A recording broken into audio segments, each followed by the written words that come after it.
Alright guys, hey, I'm back. Right now I want to show you guys the empty jar deck that I have. The replay is called Retribution Empty Jar, or Empty Jar Retribution.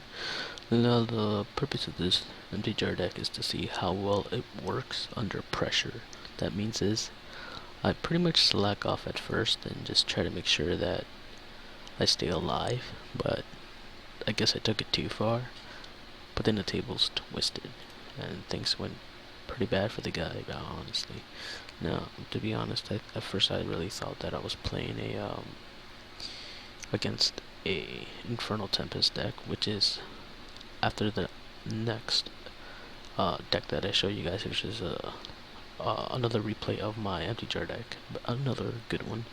I'll show you my Infernal Tempest deck. I really thought this guy was playing that, but it turns out he's playing a control deck that focuses on switching cards to your opponent, but at the same time with back row that causes me to take damage.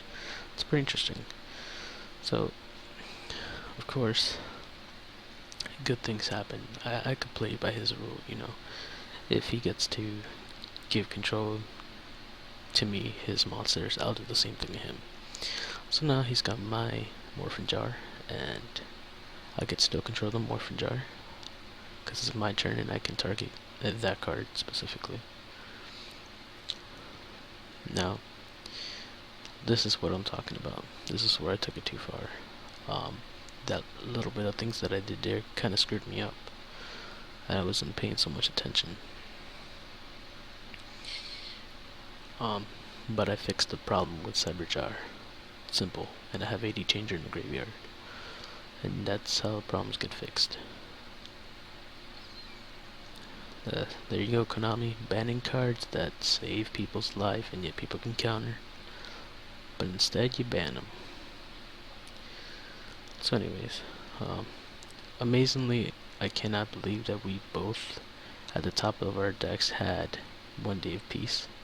That's pretty crazy, but I use it to protect my life points, to make sure I don't die from any XYZ damage or any kind of stupid stuff like that. So a bunch of special summons, and what's going on here, this deck is focused on decking out my opponent. That is its purpose. Once, a long time ago, maybe like back in 2011, no, I'd say about 2012, I had a Morphin Jar deck. Oh, really, I didn't call it Empty Jar, I just called it Morphin Jar and Deck Out deck.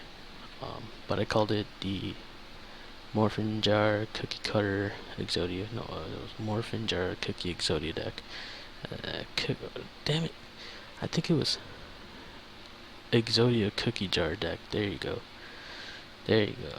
Exodia Cookie Jar deck. And basically, I did all this and used Dark World Dealings to just toss the Exodia pieces in the graveyard, and used Dark Factory Mass Production to pick up the cards, and Monster Reincarnation to get the cards out of the graveyard into my hand, and that's how I would win.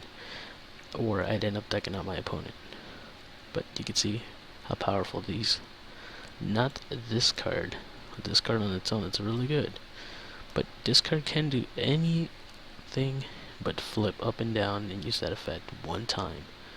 Unless you combine Book of Eclipse, Book of Taiyu, and if it's on their field, Search Revealing Light, or AD Changer, or Taiyu, or Book of Moon, Eclipse, doesn't matter.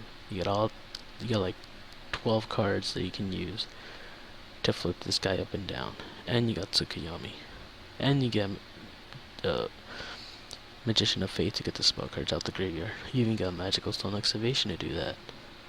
Look at this, I got Raigeki. That's pretty crazy, right?